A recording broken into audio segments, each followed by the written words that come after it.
भगवान की जय, पंच परमेश्वर भगवान की जय, उमा समय आचार्य गुरुदेव की जय, गुरुराचा श्री सागर जी गुरुदेव की जय, गुरुराचा श्री गणपति जी गुरुदेव की जय, कीर्तन नौ कोटि गुणराज की जय, अहिंसा में सनातन जैन धर्म की जय।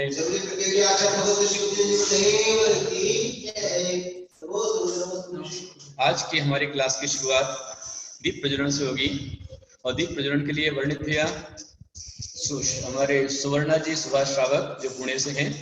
बहुत सुंदर चित्रकारी उन्होंने तैयार रखा हुआ है, उनका रेडी है और वहां दीप जलाने के पश्चात क्लास की शुरुआत हम करेंगे। तो एक पैरोडी रहती है उसके अंदर में, अथवा कुछ भी आप बना सकते हैं। ये दीप लगाइए, वर्णित किया जी गुरुदेव। एक श्लोक पैरोडी में इसमें आती है।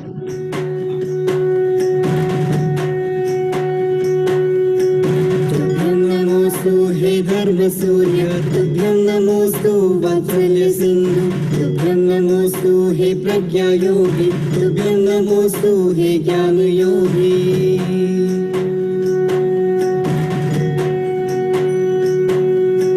तुभ्यं नमोस्तु महाकवीश्वर तुभ्यं नमोस्तु हे आर्षमार्गी तुभ्यं नमोस्तु हे मोक्षमार्गी तुभ्यं नमोस्तु गुरुभक्ति नंदी तुभ्यं नमोस्तु गुरुभक्ति नंदी तुभ्यं नमोस्तु गुरुभक्ति नंदी।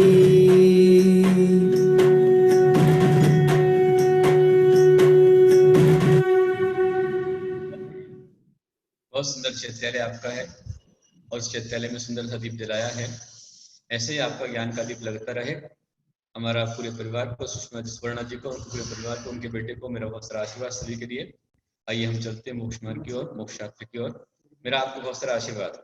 अभी कल भी मोक्ष शास्त्र के चतुर्थ अध्याय का एग्जाम होगा और उस एग्जाम का भी पुरस्कार जो है सुषमा जी के, सुवर्णा जी के द्वारा ही दिया जाएगा। कल दोपहर में 12 से 3 में आप सभी तैयार रहें। 12 से 3 में आपके मोक्ष शास्त्र के चौथे अध्याय का ऑनलाइन एग्जाम रहेगा, तो आप सभी 12 बजे बिल्कुल रेडी रहें। आपको लिंक मिल जाएगी, हमारे वर्णित भैया, मिट्टी भैया उसको ओपन कर देंगे। 12 से लेकर 3 में आप चौथे अध्याय का प्रश्न उत्तर हल कर सकते हैं। आइए हम चलते हैं मोक्ष शास्त्र की ओर। हमारा विषय चल रहा था कि जो 6 द्रव्य हैं, ये 6 द्रव्य कहाँ रहते हैं, कौन इनको रखता है। तो सूत्र नंबर है 12। लोकाकाशेव गाहा, लोकाकाशेव गाहा, लोकाकाश में इनका अवगाह होता है। जीव, उद्गल, धर्म, अधर्म और काल, ये जो 5 द्रव्य हैं और स्वयं आकाश द्रव्य है, उन सब का लोकाकाश में इनका अवगाह होता है। इसका मतलब क्या हो गया कि लोकाकाश का जो लोकाकाश है वहां पर इनका अवगाह नहीं है। इसलिए आकाश के एक आकाश होते हुए भी एक आकाश के 2 भेद हो जाते हैं। जितने लोक आकाश के जितने भाग में 6 द्रव्य दिखलाई देते हैं तो लोकाकाश कहलाता है, और जहां पर ये 6 द्रव्य नहीं है, मात्र आकाश द्रव्य, उसको अलोकाकाश कहते हैं। फिर तो ये जो धर्मादि द्रव्यों का आधार क्या है, आकाश द्रव्य है। फिर आकाश का आधार क्या है, तो आकाश स्वप्रतिष्ठ है, आकाश का आधार कोई भी नहीं है। और जो द्रव्य है 6 द्रव्य, इनका जो आधार है धर्मादि द्रव्यों का, तो व्यवहार से आकाश द्रव्य उनका आधार होता है। आकाश अनंत है, सर्वव्यापी है, व्यापक है, परंतु उसमें रहते हुए भी 6 द्रव्य व्यवहार से उसमें आकाश द्रव्य में स्थित रहते हैं। बाकी अपने में निश्चय से अपने में स्थित है, अपने में मतलब स्थापित रहते हैं। अगला सूत्र है हमारा कि जो हमारे धर्म और अधर्म द्रव्य है वह आकाश में कहाँ रहते हैं। ये अपन सूत्र पर चले 13 नंबर पर। धर्मा धर्मयोग प्रश्ने, धर्मा धर्मयोग प्रश्ने, मतलब धर्म द्रव्य अधर्म द्रव्य जो है ये कृष्ण मतलब संपूर्ण आकाश के अंदर फैले हुए। जैसे तिल में तेल है, तिल में हर जगह तेल है, तेल में है ना। और जैसे हमारे शरीर में संपूर्ण आत्मा है, उसी प्रकार से संपूर्ण आकाश के संपूर्ण प्रदेशों पर ये 6 द्रव्य विद्यमान रहते हैं। उसमें धर्म अधर्म द्रव्य जो है वह पूर्ण रूप से ये अधर्म धर्म द्रव्य है कि जो संपूर्ण आकाश के अंदर में कृष्ण ने पूर्ण तरह व्याप्त है। बाकी काल द्रव्य भी इस तरह से नहीं है, उद्गल भी नहीं है और जीव भी नहीं, सबकी स्थिति अलग अलग है। हाँ, संपूर्ण रूप से अखिल लोकाकाश के अंदर में हर एक प्रदेश पर धर्म अधर्म द्रव्य प्रदेश स्थित है अखंड रूप में। ऐसा नहीं है कि जैसे घर में एक घर में जगह पर कहीं घट रखा हुआ है, कहीं फ्रिज रखी हुई है, कहीं पर टीवी रखी हुई है, इस तरह नहीं है। ये इस तरह से है कि जैसे तिल में पूरे समग्र में तेल है, अथवा दूध में समग्र तरह से घी है इसके अंदर। इसी तरह से जो है संपूर्ण धर्म आकाश में लोकाकाश में धर्म रहते हैं। आगे फिर बतलाते हैं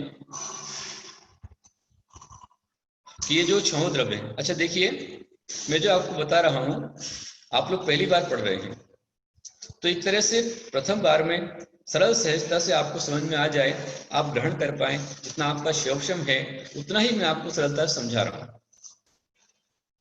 यदि आपको इससे और ज्यादा विस्तार समझना हो, अधिक आप जानना चाहते हो, जिन्होंने अनेक बार पढ़ लिया वो शास्त्र, तो यहाँ भी लाभ लीजिए।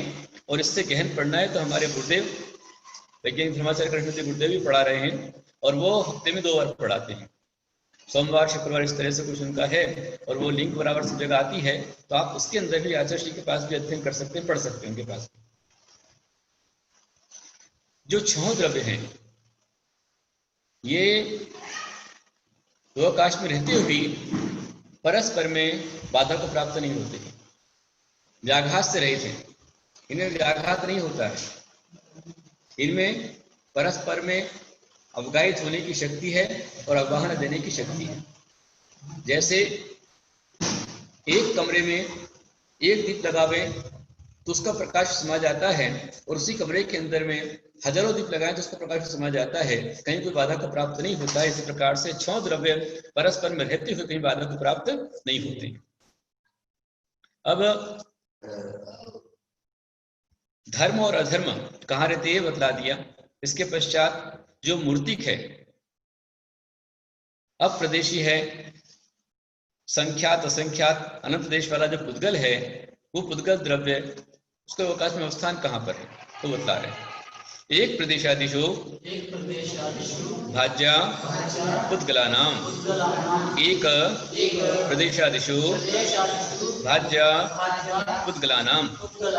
इसका अर्थ यह हुआ कि जो पुद्गलों का अवगाह है लोकाकाश के एक प्रदेश से आदि लेकर, एक प्रदेश से आदि लेकर के एक प्रदेश में, 2 प्रदेश में, 10 प्रदेश में, संख्यात प्रदेश में, असंख्यात प्रदेश में, अनंत प्रदेशों में, असंख्यात प्रदेश तक उनका अवगाहन हो सकता है, अनंत तक नहीं जाएगा। उद्गल अनंत प्रदेश ही हो सकता है, पर लोकाकाश के कितने प्रदेश हैं उसके असंख्यात ही हैं। इसलिए एक प्रदेश, 2 प्रदेश, संख्यात और असंख्यात प्रदेश तक उद्गल द्रव्य व्याप्त होकर के रह सकता है। इसलिए इसमें दिया है एक प्रदेश भाज्या पुद्गला नाम, मतलब एक प्रदेश को आश्रय लेकर के जो पुद्गल द्रव्य है वो अनेक प्रकार से रह सकता है। यदि एक प्रदेशी है तो एक प्रदेश में रह सकता है, 2 प्रदेशी हो गया तो भी एक प्रदेश में भी रह सकता है और 2 प्रदेश में भी रह सकता है, 3 प्रदेशी हो गया तो एक में भी रह सकता है, 2 में भी रह सकता है, 3 में भी रह सकता है। इसी प्रकार से संख्यात प्रदेशी पुद्गल परमाणु है तो वह एक प्रदेश पर भी रह सकता है और संख्यात प्रदेश पर भी रह सकता है। पुद्गल स्कंद पुद्गल बन गया, जहां एक प्रदेश तब तक परमाणु है, और जहां वो द्विप्रदेशी हुआ तो स्कंद बन जाएगा, परमाणु नहीं रहेगा।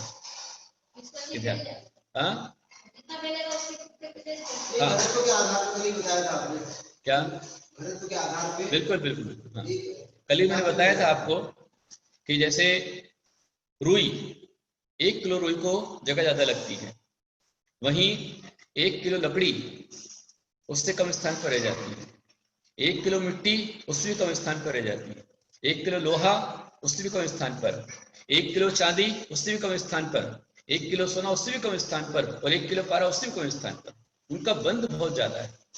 समझ में आ रहा है आपको? इसी प्रकार से जो पुद्गल है वह संख्यात एक प्रदेशी हो सकता है परमाणु रूप में, स्कंद बन गया तो वह संख्यात प्रदेशी भी हो सकता है, असंख्यात प्रदेशी भी हो सकता है, वो अनंत प्रदेशी अनंत प्रदेशी भी हो सकता है। एक बात ध्यान रखना कि आप जो भी देखते हैं आपके मति ज्ञान श्रुति ज्ञान के माध्यम से, आपकी चक्षु अथवा कोई भी यंत्र के माध्यम से आप जो देखते हैं वो अनंत अनंत प्रदेशी पुद्गल को ही, स्कंद को आप देखते हैं। आपके नेत्रों में किसी यंत्र में इतनी ताकत नहीं है कि वह अनंत प्रदेशी या असंख्यात प्रदेशी या संख्यात प्रदेशी स्कंद को देख पाए, ताकत नहीं है। अणु को देखना तो बहुत दूर की बात है।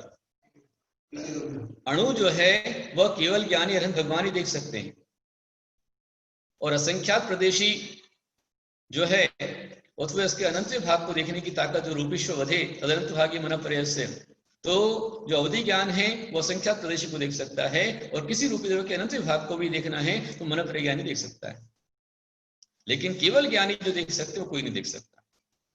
समझ में आ रही मेरी बात? तो इसी तरह से एक प्रदेशादिशु मतलब एक प्रदेश को आदि लेकर के जो पुद्गल स्कंद है वो एक प्रदेश पर, दो प्रदेश पर, संख्यात प्रदेश पर, असंख्यात प्रदेश पर भी रह सकता है। मुझे ये बताइए कि अनंत प्रदेशी स्कंद आकाश के अनंत प्रदेश पर क्यों नहीं रह सकता है? अनंत प्रदेशी स्कंद आकाश के अनंत प्रदेश पर क्यों नहीं रह सकता है?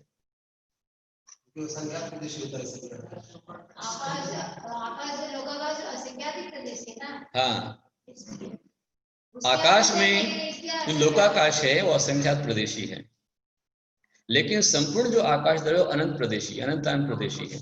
लेकिन लोकाकाश के बाहर धर्म द्रव्य का सद्भाव नहीं है, अधर्म द्रव्य का सद्भाव नहीं है, इसलिए उसके बाहर कोई भी द्रव्य नहीं जा सकता।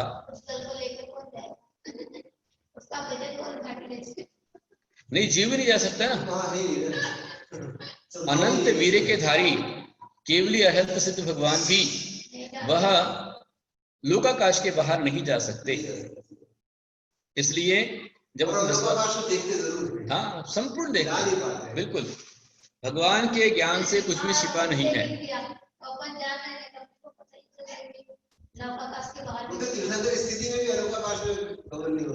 बिल्कुल नहीं। 10वें अध्याय में आएगा, आपको 10वें अध्याय में आता है गच्छति लोकांतात, लोक के अंत तक जाते हैं। अच्छा, समझ में नहीं आया आपको? इसमें सूत्र था अभी कि एक प्रदेशादिशु भाज्या पुद्गला नाम। देखा गोधा जी ने पूछा है, समझ में नहीं आया, उनकी भावना है, बहुत अच्छी बात है। मैं आपको बता रहा था कि जो पुद्गल स्कंद है वह एक प्रदेश को आदि लेकर के, पुद्गल स्कंद बंद हुआ, घनत्व हुआ, वो स्कंद बन गया। परमाणु से यदि परमाणु है, अविभाज्य है, तो परमाणु आकाश के एक प्रदेश पर रह सकता है, और उसके बाद में द्वयोणुक स्कंद है अथवा 3 अणु वाला है, 4 अणु वाला है, संख्यात असंख्यात अनंत अनंत परमाणु का मिला जो स्कंद है, तो स्कंद वह आकाश के एक प्रदेश में भी रह सकता है, संख्यात प्रदेश में भी रह सकता है, और असंख्यात प्रदेश में भी रह सकता है। वो कैसे रह सकता है? तो उनमें जो बंध होता है, जो संघात होता है, उतना मजबूत संघात होता है। जैसे मैंने आपको बताया भी कि आप यदि चाहें तो 1 किलो ऑक्सीजन को रखने के लिए आपको बड़ी जगह चाहिए हवा को रखने के लिए, और 1 किलो रुई रखना हो तो उसके लिए जगह जो चाहिए उसकी ज्यादा चाहिए। 1 किलो रुई में कम जगह लगती है। रुई, कॉटन, कपास जो हल्की होती है, और उसी के स्थान पर लकड़ी 1 किलो रखी जाए तो उसको कम जगह लगेगी। लकड़ी का वजन जो है वो रुई से ज्यादा होता है ना, और रुई लकड़ी का बंधन ज्यादा है, संघात है। फिर वहीं यदि हम उसके स्थान पर 1 किलो मिट्टी रखना चाहें तो मिट्टी को और कम जगह लगेगी। 1 किलो पीतल रखे तो और कम जगह, 1 किलो लोहा रखे तो और कम जगह, 1 किलो चांदी रखे तो और कम जगह। 1 किलो सोना रखे तो और कम जगह, 1 किलो पारा रखे तो और कम जगह, क्योंकि उनमें जो बंध है बहुत स्ट्रांग है, घनत्व संघात बहुत स्ट्रांग है। इस कारण से छोटी जगह पर भी बड़े प्रदेश वाला अनंत प्रदेश वाला जो है द्रव्य आ सकता है। इसी प्रकार से आचार्य बतलाते हैं कि एक प्रदेश को आदि लेकर के एक प्रदेश पर, संख्यात प्रदेश पर, आकाश के असंख्यात प्रदेश पर पुद्गल द्रव्य रहता है। पुद्गलों का अवगाह लोकाकाश के एक प्रदेश को आदि विकल्प से कहा गया है। तो पुद्गल परमाणु को जो अवगाह है वो कृत्य प्रदेश पर होता है, तो परमाणु का प्रदेश जो अवगाह होता है वो आकाश के एक प्रदेश पर होता है।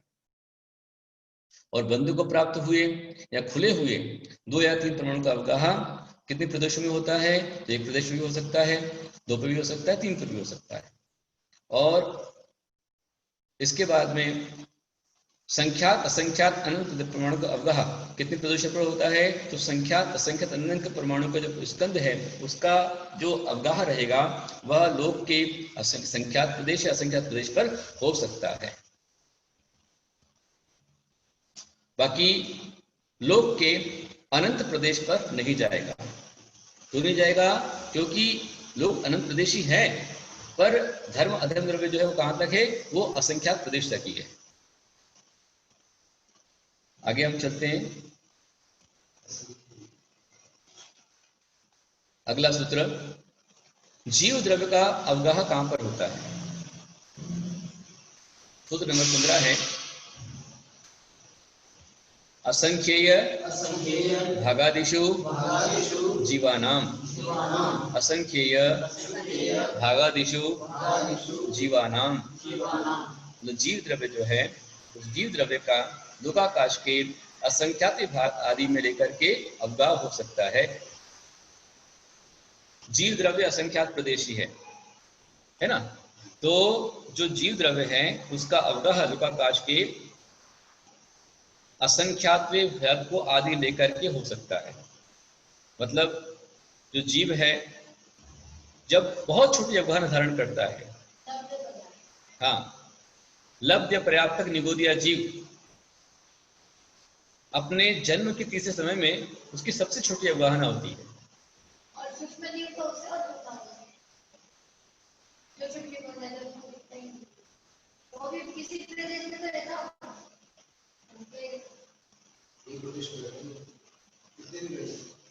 हाँ, धीरज किसने बोला है वो देखना पड़ेगा अपने को। बाकी सबसे छोटी अवगाहना बताई गई है जीव की, वो सूक्ष्म जीव भी है, और सूक्ष्म जीव है और निगोदिया जीव है। तो इनकी अवगाहना मतलब इनकी शरीर की आकृति बहुत छोटी होती है, और घनांगुल का असंख्यात भाग उनकी अवगाहना बताई गई है। जैसे वैसे हम देखें तो जो निगोदिया जीव हैं, बादर निगोदिया जीव है, बादर निगोदिया जीव की बादर निगोदिया जीव की सुई की एक नोक बराबर शरीर में, एक शरीर में अनंत जीव एक साथ में रह सकते हैं। आलू, मूली, गाजर, शकरकंद, उसको अनंतकाय क्यों कहा गया है? क्योंकि उसमें अनंत जीव एक ही शरीर में एक साथ में रह लेते, उसको साधारण वनस्पति कहते हैं। इसलिए जैन धर्म में जो अनंत काय है उसे खाने का त्याग बताया है, उसको छूना भी नहीं, खाना भी नहीं, लेना भी नहीं। श्रावक को नहीं लेना चाहिए, साधु की तो बात दूर है। तो मैं आपको बता रहा था कि असंख्य भागादिषु जीवन नाम जो कहा गया है, तो ये संपूर्ण जो लोक है उसके असंख्यातवे भाग में भी जीव रह सकता है, और उसके असंख्यात भाग को भी पूर्ण करके जीव रह सकता है। असंख्यात भाग मतलब जो लोक हैं उसमें लोक के असंख्यात प्रदेश होते हैं। कितने प्रदेश होते हैं? असंख्यात प्रदेश। तो असंख्यात प्रदेश में से असंख्यात भाग को आदि लेकर के बस छोटा जीव है तो वो बहुत से कम छोटी अवगाहना में रह जाएगा, और जितना जीव का अवगाहना बढ़ती जाएगी, ये कब बढ़ती है? तो ये सब जो होता है ये जीव के अपने नाम कर्म के उदय से होता है। वो समुद्घात करके जब होगा, समुद्घात करे ना भी करे,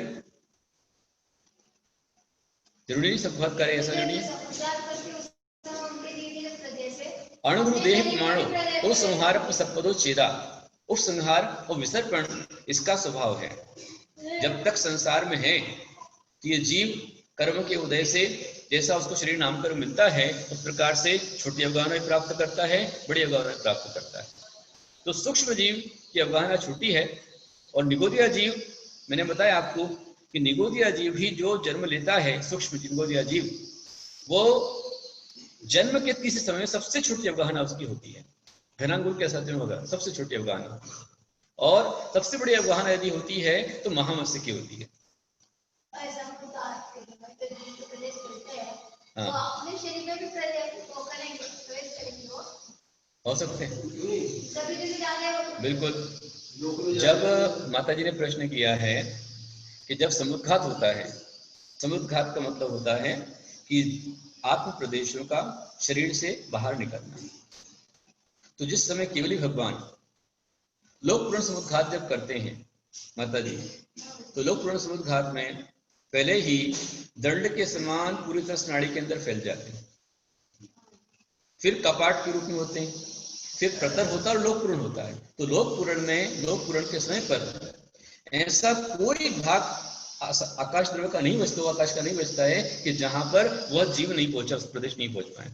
तो जिसमें लोक पूर्ण समुद्घात जब भी होता है उतने लोग कर देते, उसमें हम भी आ जाते हैं, हमारे अंदर भी उनके आत्मदेश आ जाते हैं, लेकिन हम इतने छद्मस्त प्राणी हैं, उसका परिस्पंदन, उसका आभास हमको नहीं होता है। बिल्कुल बिल्कुल, कैसे जाएगा? बिल्कुल, तीर्थस्थल घरराजी लोकाकाश है, तीन लोक के संपूर्ण जहां तक धर्मास्ति काय है वहां तक ये जीव चला जाता है। तो असंख्यात भाग भी हो सकता है, और विक्रिया से करके जब अप्रथम विक्रिया करे तो यही जीव सुमेरु के समान बड़ा भी हो सकता है। इतनी बड़ी अवगाहना मनुष्य कर सकता है, जीव कर सकता है सुमेरु के समान। सुमेरु 1,40,000 वजन का है, तो ऐसी ऊंची अवगाहना भी कोई जीव कर सकता है। और संपूर्ण लोक के अंदर भी व्याप्त होकर के जब केवली समुद्घात करते हैं तो इतनी बड़ी उनकी अवगाहना, उनकी ऊंचाई इतनी फैल जाती है। कहाँ फैलती? शरीर की नहीं फैलती है, आत्म प्रदेशों की फैल जाती है। लेकिन शरीर के साथ में, शरीर के साथ विक्रिया जो है वो लोकाकाश के सुमेरु के बराबर भी हो सकती है। लोकाकाश के जैसे इसमें जैसे माप है, हाँ, लोकाकाश का भी होगा नहीं है, नहीं। जीव कौन सा हुआ है? हाँ, कौन से जीव के बारे में बता रहे हैं? कौन से जीव? ये बोला ना, केवली भगवान, केवली भगवान, अनंत भगवान, वे अनंत भगवान जो थोड़ी देर में सिद्ध बनने वाले हैं। तो सिद्ध बनने के पहले वो अपने, मैंने पहले भी बताया था कि जब अनंत भगवान वो बनते हैं जिनने 4 घातीय कर्मों का नाश किया है, वो अनंत बनते हैं, ठीक है।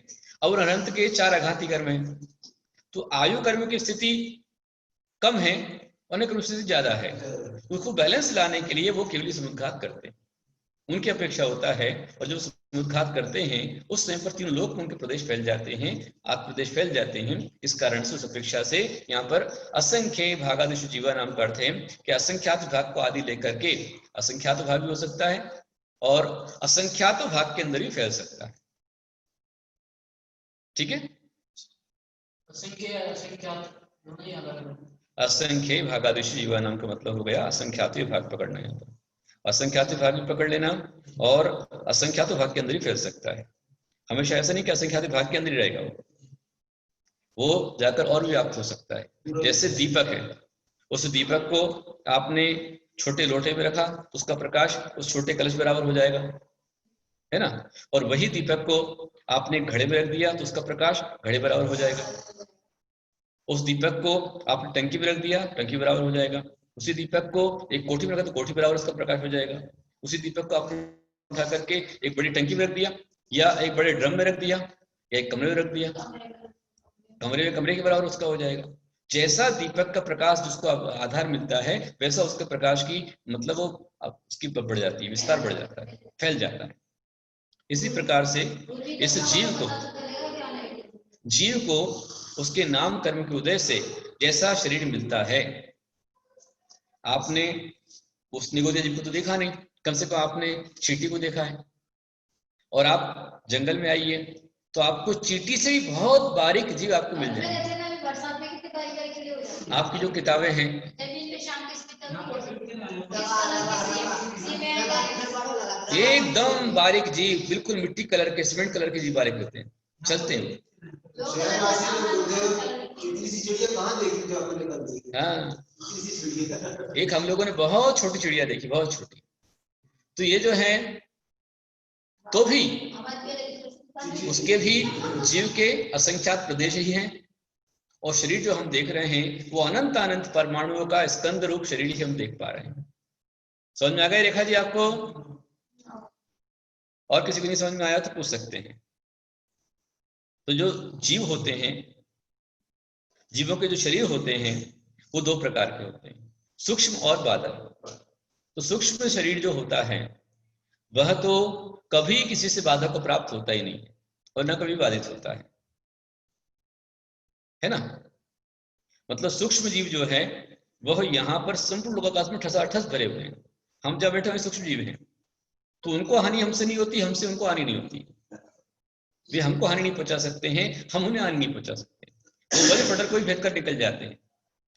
लेकिन बादल शरीर, जो बादल शरीर होता है वो प्रतिघात सहित होता है, बाधा को प्राप्त हो सकता है। इस तरह से दो होते हैं। तो इस तरह से उसमें जो सूक्ष्म जीव हैं वो सशरीरी हैं, तो भी एक निगोदिया के शरीर में अनंत जीव रह सकते हैं, है ना। तो इस तरह का उनमें आपस में रहने की उनमें शक्ति है, उनमें संकोच विस्तार की शक्ति उनके अंदर है। वो भी रहते हुए परस्पर व्याघात को प्राप्त नहीं होते हैं। और इसी प्रकार से आचार्य भगवान बतलाते हैं, अगला सूत्र हमारा, कि एक जीव और लोकाकाश के प्रदेश तुल्य हैं। एक जीव लोक के असंख्यात भाग में कैसे रह सकता है और पूर्ण लोक में व्याप्त होकर उसको रहना चाहिए। मैंने भी कहा ना कि फैल जाता है, कम हो जाता है, तो कैसे होता है। अगला सूत्र आ रहा है 16 नंबर का, प्रदेश संहार विसर्पाभ्याम प्रदीपवत। प्रदेश संहार विसर्पाभ्याम प्रदीपवत। प्रदीपवत का मतलब प्रदीप के समान। ये मैंने आपको उदाहरण दिया था। संहार, संहार का मतलब होता है संकोच या संहरण होना, और विसर्प का मतलब होता है विस्तार होना, प्रसारण होना। तो इस जीव के हाथ प्रदेशों में कर्म सापेक्ष नाम कर्म के उदय से उसमें ये व्यवस्थाएं रहती हैं कि उसमें संकोच भी हो सकता है और विस्तार भी हो सकता है। बादर यानी जो स्थूल दिखलाई देता है उसको बादर शरीर कहते हैं, और जो दूसरों से बाधा को प्राप्त हो उसे बादर कहते हैं।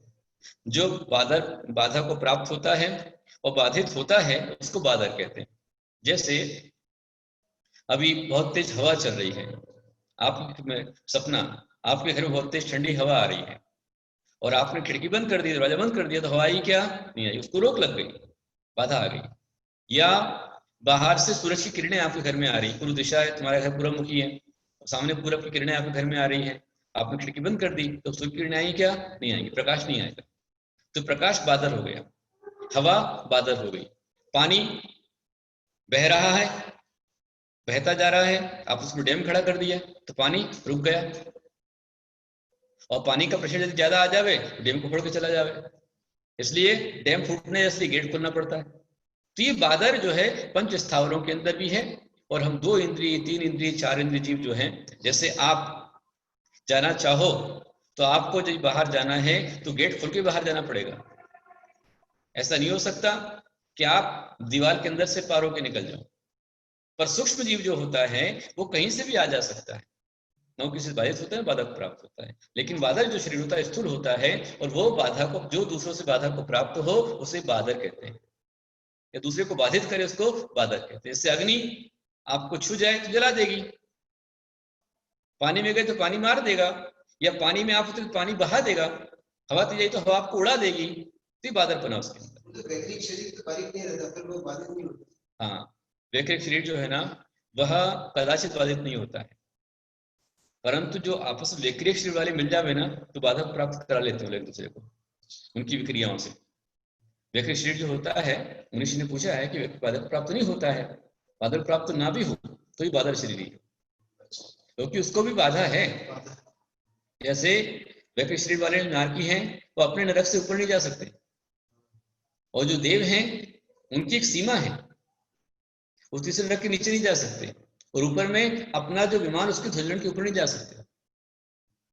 और जो देव भी हैं, यदि आपके पुण्य योग चल रहे हैं, पुण्य प्रबल है, कोई देव आपका तिल तुष्ट मात्र बुरा नहीं कर सकता।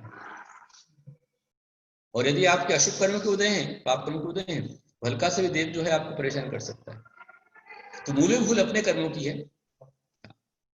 इस तरह से व्यक्ति शरीर होता है। तो इसमें आया प्रदेश संहार प्रदीपगत, मतलब ये जो जीव है इसमें इसके प्रदेशों में संहार मतलब संकोच बना हो जाता है, और यही प्रदेश विस्तार को प्राप्त हो जाता है। किसके समान? प्रदीप के समान। जैसे दीपक, मैंने भी आपको बताया था कि वह दीपक यदि छोटे से लोटे में रखा जाए, उसका प्रकाश छोटे रूप में बन जाता है, और उसी को एक बड़े पात्र में रख दिया जाए तो उसका दीपक का प्रकाश बड़े पात्र में फैल जाता है। कमरे में रखा जाए तो और बड़ा हो जाता है।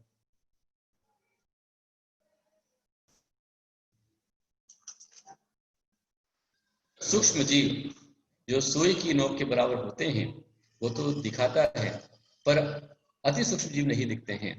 तो क्या फिर प्रलय आने पर ये सभी जीव एक साथ नरक में जाते हैं क्या? और अभी तो बहुत पॉपुलेशन बढ़ रही है, तो फिर क्या अभी नरक खाली हो गए हैं? देखो भावना, जो आपने प्रश्न पूछा है, पॉपुलेशन अभी कुछ बढ़ नहीं रही है, एक बात ध्यान रखना, पॉपुलेशन अभी तो बहुत कम है। यही तुमने भगवान अभी मतलब कुछ समय पहले नेमिनाथ भगवान जो हुए, भगवान पार्श्वनाथ के पहले, उन नेमिनाथ भगवान का ही जीवन आप देखोगे तो नेमिनाथ भगवान की बारात में, अकेले बारात में कितने बाराती थे? 56 कोटि, 56 करोड़ बाराती उनकी बारात में थे। अब यदि बारात में इतने थे तो द्वारिका में और कितने होंगे, जूनागढ़ में कितने होंगे, और संपूर्ण भरत क्षेत्र में कितने जीव होंगे? सोचो आप। अभी हमारे संपूर्ण भारत देश की जो जनसंख्या है वो 135 करोड़ के आसपास है, पूरे भारत का। उस समय अकेले नेमिनाथ जी की बारात में ही 56 करोड़ यादव चल रहे थे। मतलब 56 करोड़ कितना हो गया? तो जनसंख्या पहले ज्यादा थी, अभी पहले कम से भी ज्यादा ऐसा नहीं है, पहले से अभी हम लोग कम हैं। लेकिन ये साइंस का विषय है। साइंस कहता है कि एवरी टाइम कॉस्मिक डस्ट धरती पर गिर रही है, और शनि शनि हमारी जो धरती है, चित्रा पृथ्वी है, ये पृथ्वी शंकु के आकार में ऊपर को बढ़ती जा रही है। शंकु मीन्स जैसे कचरे का ढेर होता है ना, आपने अनाज का ढेर देखा होगा। तो जैसे आप अनाज मंडी में जाते हैं, और अनाज मंडी में वो गेहूं का, चावल मतलब गेहूं का अथवा चना वगैरह का ढेर होता है, तो ढेर वो जो होता है वो नीचे बहुत फैला होता है, और ऊपर ऊपर आते आते उसका जो क्षेत्रफल है वो कम हो जाता है कि नहीं? पहाड़ जो होते हैं, पहाड़ नीचे बहुत फैले होते हैं, और ऊपर जाते जाते जाते जाते वो छोटे हो जाते हैं, है ना? इसी प्रकार से हमारी चित्रा पृथ्वी का क्षेत्रफल, वो चित्रा पृथ्वी निरंतर इसमें तूफान, भूकंप, प्रलय आदि आदि होते रहते हैं, और इसमें हमारी पृथ्वी की जो ऊंचाई है वो शंकु के आकार में बढ़ रही है। मतलब ऊंचाई तो बढ़ रही है लेकिन क्षेत्रफल घट रहा है।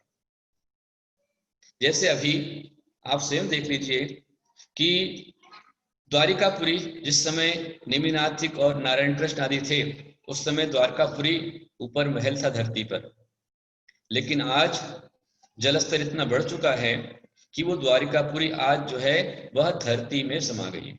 हाँ, ये आप देख रहे हैं ढेर अनाज दिखलाया जा रहा है आपको। अब देखो इस अनाज में, जो अनाज नीचे को होता है वो अनाज तो फैला हुआ होता है, और वो अनाज जैसे जैसे ऊपर को बढ़ेगा तो उसका क्षेत्रफल कम होता जाएगा और छठे काल के आखिरी तक ये चित्रा पृथ्वी 500 योजन तक ऊपर चली जाएगी। उसके मूल तल भाग से 500 योजन ऊपर जाएगी, तो जितनी ऊपर जाएगी उतना क्षेत्रफल कम होगा और क्षेत्रफल कम होने से लोगों को जगह कम मिलेगी। इसलिए हमको लगता है कि लोग अभी ज्यादा हो गए, पॉपुलेशन बढ़ नहीं रही है, बहुत कम है, लेकिन क्षेत्रफल कम हो गया है। जैसे यदि आप लोगों ने समय शिखर महात्म पढ़ा हो तो हमारा जो समय शिखर है उसका पहाड़, उसका विस्तार है वो 12 योजन का है और अयोध्या जो होती है उसका विस्तार भी 12 योजन का होता है। 12 योजन लंबी अयोध्या होती है, 9 योजन चौड़ी होती है, मतलब 144 किलोमीटर की अकेली अयोध्या होनी चाहिए। तो क्या आज इतनी बड़ी अयोध्या है? और समय शिखर 144 किलोमीटर लंबा चौड़ा होना चाहिए, लंबा होना चाहिए। क्या इतना बड़ा लंबा समय शिखर है? हम लोग अभी समय शिखर जाते हैं, समय शिखर में जाकर के मात्र 54 किलोमीटर में तो हम पूरी परिक्रमा करके आ जाते हैं। और जो ऊपर का टॉप है समय शिखर जी का, वो अब कितना बचा है? एक 9 किलोमीटर जाना होता है, 9 किलोमीटर आना होता है और उसी 9 किलोमीटर 6.5 किलोमीटर में यहाँ जाकर 9 किलोमीटर का उसको दर्शन होता है। तो आज इतना भाग कम हो गया है ना। तो जनसंख्या, पॉपुलेशन बढ़ नहीं रही है, ठीक है। और साथ में आपने कहा सूक्ष्म जीव नोक के बराबर, सुई की नोक के बराबर नहीं। सूक्ष्म जीव जो होते हैं उनकी बात नहीं कर रहा हूं मैं बात कर रहा हूं बादर जीवों की जो साधारण वनस्पति में आते हैं। साधारण वनस्पति जैसे आलू, मूली, गाजर। देखिए श्रीज भैया, ये दूसरा प्रश्न है, मैं आपको बाद में बताऊंगा, पहले इसको समझो आप।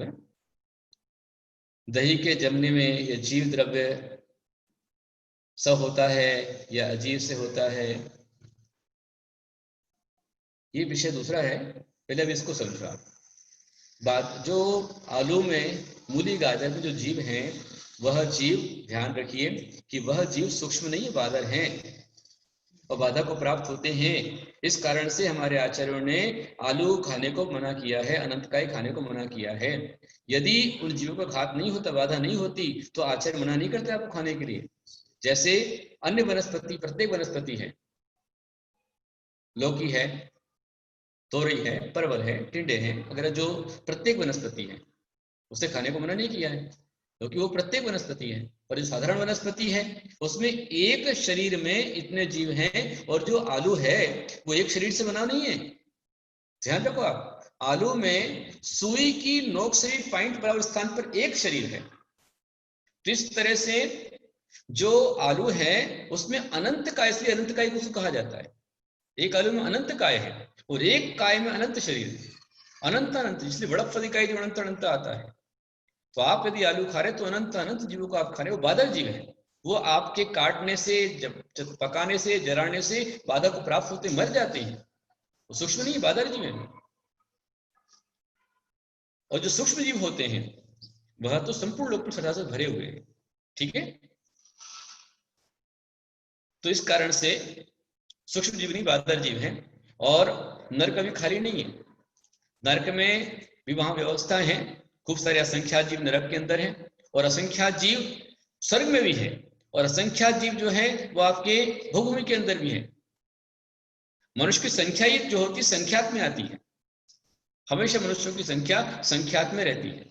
इसलिए आप देखो कोई भी तीर्थंकर भगवान का सम्मोचरण हो तो हर सम्मोचरण में अंदर में इतने लाख मुनि थे, इतने करोड़ मुनि थे, इतनी माता जी थी, आपको सारी गिनती मिल जाएगी, और इतने श्रावक थे आपको मिल जाएगा।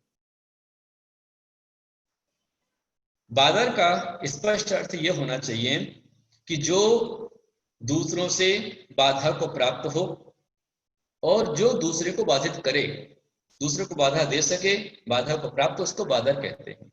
और जो आपको आलू में, आलू हम नहीं खाते पर दूसरों के को खिलाते हैं तो कितना पाप लगेगा, सोचो आप स्वयं। ये अबू धाबी से कुंजल ने पूछा है, तो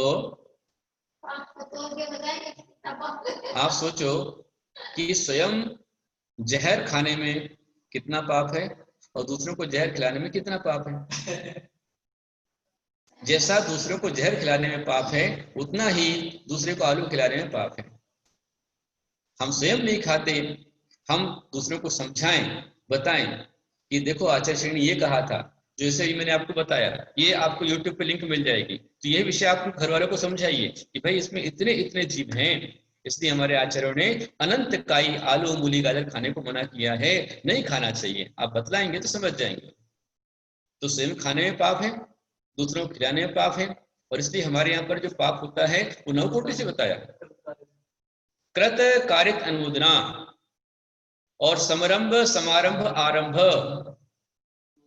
समारंभ तैयारियां आपने की, मन बनाया। समारंभ आपने व्यवस्थाओं को जुटाया, और आरंभ आपने काम शुरू कर दिया। ये इस तरह से पाप होता है। फिर कृत स्वयं किया, दूसरों से कराया, भाई तू दे दे, और जो कर रहा है उसको अनुमोदन की, हाँ तूने अच्छा किया। तो इस तरह से 9 कोटि से पाप होता है।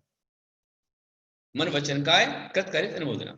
मन में आपने सोचा, वचन से आपने कहा, काय से आपने किया, इसमें पाप लगता है। तो आलू खाने में पाप है, आलू खिलाने में पाप है, और आलू खाने की प्रेरणा देने में पाप है। अभी कई लोग जो अंडे को शाकाहारी बता रहे हैं कि अंडा शाकाहारी है, बताओ अंडा कौन से पेड़ पे लगता है, कौन से फल का वृक्ष है। तो जो लोग अंडा का प्रचार कर रहे हैं, या अभी कुछ लोगों ने कोरोना के लिए बताया कि चाय पीने से कोरोना ठीक होता है, अथवा शराब पीने से कोरोना ठीक होता है, ये जो दुष्प्रचार किया जा रहा है, तो वो शराब का प्रचार करके कर्मों का बंद कर रहे हैं। ऐसे ही आलू खाने में भी दोष है, और स्वयं नहीं खाते और दूसरों को खिलाएंगे तो भी उसमें दोष लगेगा। रात में आप स्वयं नहीं खाते पर दूसरों को आप खिलाएंगे तो खिलाने का दोष आपको लगेगा। ठीक है।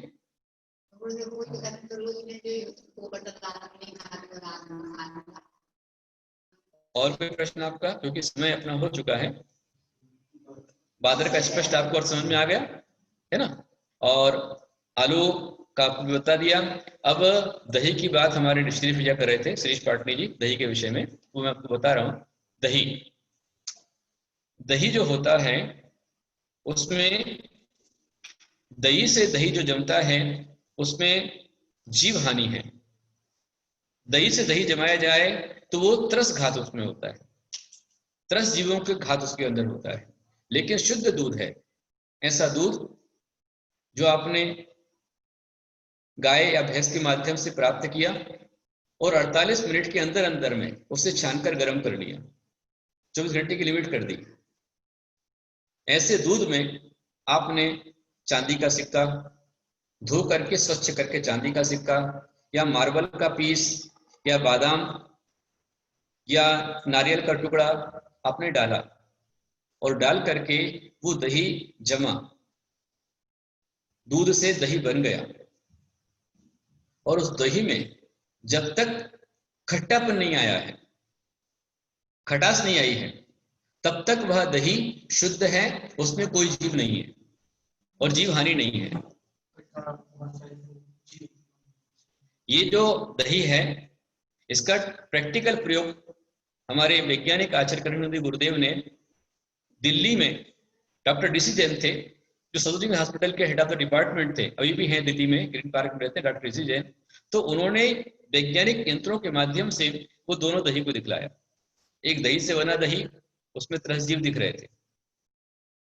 ऐसे ही जो घर में कपड़े के माध्यम से दही जमाया जाता है वो भी अशुद्ध है, दही से जमाया जाता है वो दही अशुद्ध है। और चांदी का सिक्का, मार्बल का पीस, नारियल का टुकड़ा, यदि उसको धोया नहीं, साफ नहीं किया, सुखाया नहीं और डायरेक्ट डाल दिया तो वो दही भी अशुद्ध है। वो दही न भगवान के अभिषेक के लायक है, न साधु के आहार दान के लायक।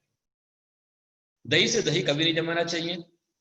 कपड़े से भी दही जमता है, तो कपड़े से दही जमाया जाता है तो कपड़े को अच्छे से धोइए, उसको साफ कीजिए, उसको सुखा लीजिए, फिर वो जम सकता है। सबसे अच्छा तो रास्ता यही है। बादाम सबसे अच्छी है, अथवा मार्बल का टुकड़ा सबसे अच्छा है, चांदी का सिक्का सबसे अच्छा है, नारियल का टुकड़ा सबसे अच्छा है। हरी मिर्ची से भी जम जाता है, अमचूर है, हरी मिर्ची है, उससे भी दही जम जाता है। एक बार जो प्रयोग में ले लिया, जहां तक उसको दोबारा प्रयोग में ना ले लें तो शुद्ध दही आपको मिलेगा। दही से दही कभी नहीं जमाना चाहिए, बाजार का दही कभी नहीं खाना चाहिए, कपड़े से दही नहीं जमाना चाहिए। दही से दही जहाँ जमेगा वहां त्रस जीव का घात होगा, त्रस जीव की हानि होगी। समझ आ गया श्री भैया? ठीक है, तो आज हाँ कपड़ा रख दिया उसमें, हाँ सफेद कपड़ा पहले छाटने करते हैं, उसमें सुखा देते हैं, तो पानी से फिर कपड़े को डाल देते हैं, किसी कपड़े लगा के। ये भी क्रिया को लाठी संहिता में लिखा है।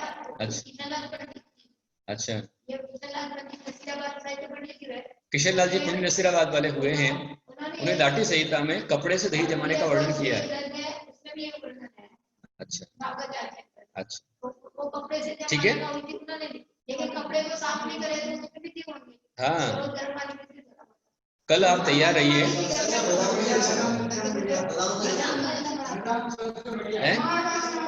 आपका पेपर है और दोपहर 12 से 3 में आपके पेपर आपका रहेगा।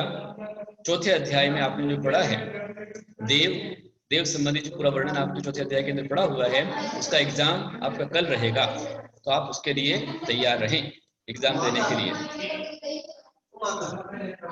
बहुत बढ़िया, हमारे धीरे ने बता दिया है, कल 16 तारीख को तत्वार्थ सूत्र अध्याय 4 की परीक्षा होगी। समय दोपहर 12 से लेकर के 3 का अंदर रहेगा। लिंक आपके लिए मिलेगी, तब तक ओपन रहेगी, तो आप उसका लाभ ले सकते हैं। और परसों सुबह 9 बजे बैठक वाले भगवान पार्श्वनाथ स्वामी का भी अभिषेक आपको देखने मिलेगा। पत्ता गोभी क्यों नहीं खाना चाहिए, ये अभी अपन जो है ना 5वें अध्याय से अपन जो है वो 7वें अध्याय में चले गए। रानी बाकलीवाल, ठीक है, आज इतना ही रहने देते हैं। यदर्थ मात्र तद्वाक्यहि मया प्रमादः किंचिदोक्तम् तन्वीक्षमित्वा विद्यादेवी सरस्वती की उपलब्धिं बुद्धि समाधि परिणाम शुद्धि स्वात्मोपलब्धिं शिव प्रसिद्धि चिंतामणि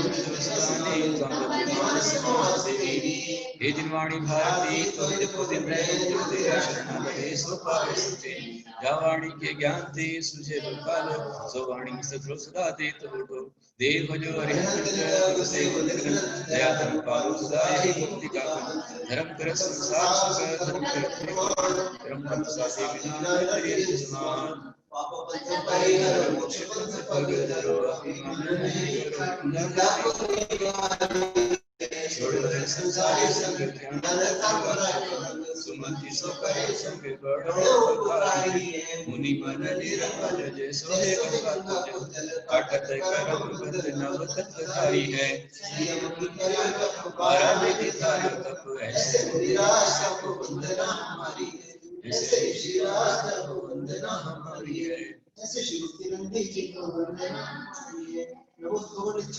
अंचेवी पूजेवी ब्रह्मावी नमस्मी दुख को कमक वैला श्री गणेश संपत्ति एक कार्य कीजिए।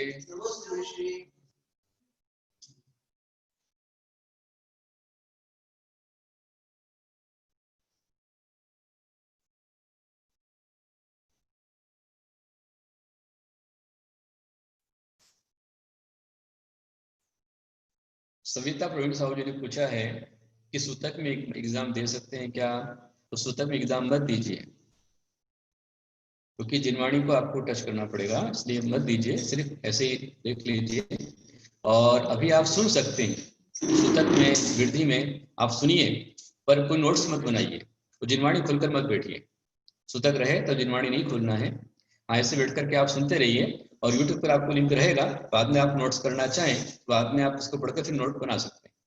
ऐसे एग्जाम वगैरह मत दीजिए, अभी सिर्फ ऐसे लाभ ले लीजिए, फिर आगे जब आप सूतक पाठक से फ्री हो जाएं तो आप एग्जाम आगे दे सकते हैं। अभी जो कोई व्यक्ति हो अपने परिचय में जिसको सूतक नहीं हो, साथ बैठ लीजिए और देख लीजिए भाई कौन कौन से क्वेश्चन आए हुए हैं, इसका क्या उत्तर हो सकता है, अपना हल कर लीजिए आराम से ऐसे, ठीक है। आगे चढ़ाइए। नीरगंध वस्त्र आदि अर्घ भाव से लिया, आपका विधान मात भक्ति भाव से किया, दिव्य देश रामान है दिनेश आपकी, माते अर्चना हरि प्रवंचना विभाव की, माते अर्चना हरि प्रवंचना विभाव की। ओम ह्रीं द्वादशां जिनवाणी मां चरणे पूजन फलादिर्गुण कामति स्वाहा। आचार्य कुंत सिंधु है वात्सल्य दिवाकर, आचार्य कनक नंदी है सद्ज्ञान दिवाकर, सिद्धार्थ पावन जिनका है धर्म, भक्ति से भक्त बोल बंदे कुंत सागरम। जय जय जय गुरुदेव की जय हो, जय गुरुदेव की। परम पूज्य भारत गुरु गणाधिपति गणधराचार्य शिवसागर जी, आचार्य श्री कनक नंदी आदि, आचार्य उमा स्वामी आदि सर्व आचार्य चरण में जल आदि गुण पामते स्वाहा। आचार्य मोहन में चढ़ाइए। आचार्य कुंत नंदी ने कमाल कर दिया, वात्सल्य देख सबको माला माल कर दिया। पूजा हमारी आपकी स्वीकार कीजिए, गुरुदेव मुस्कुरा के आशीर्वाद दीजिए। जय जय जय गुरुदेव की जय हो, जय गुरुदेव की। ओम गुरु प्रज्ञा की आचार्य बहुत शक्ति गुरुदेव साक्षात विराजमान श्री चरण कमल पे हम महागिन दिव्या के दिल को पामिति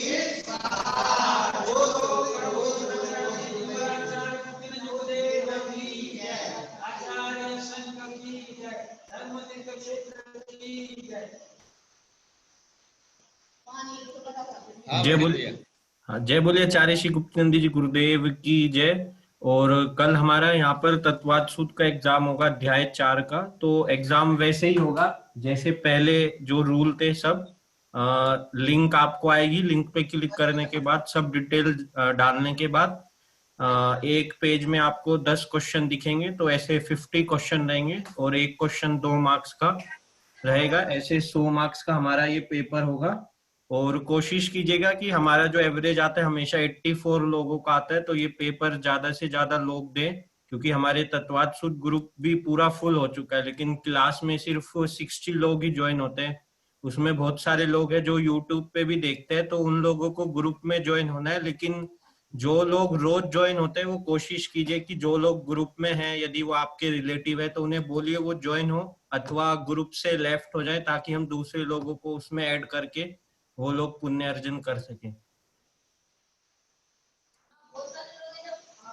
और अभी आपके माइक और अभी 6:30 बजे इसी आईडी पे महामृत्युंजय जाप और भक्तांबर पाठ एवं आरती होगी, तो उसमें भी आप सब लोग ज्वाइन होके पुण्य अर्जन कीजिए। और आपके माइक में अनम्यूट कर रहा हूँ, आप गुरुदेव को नमोस्तु बोल सकते।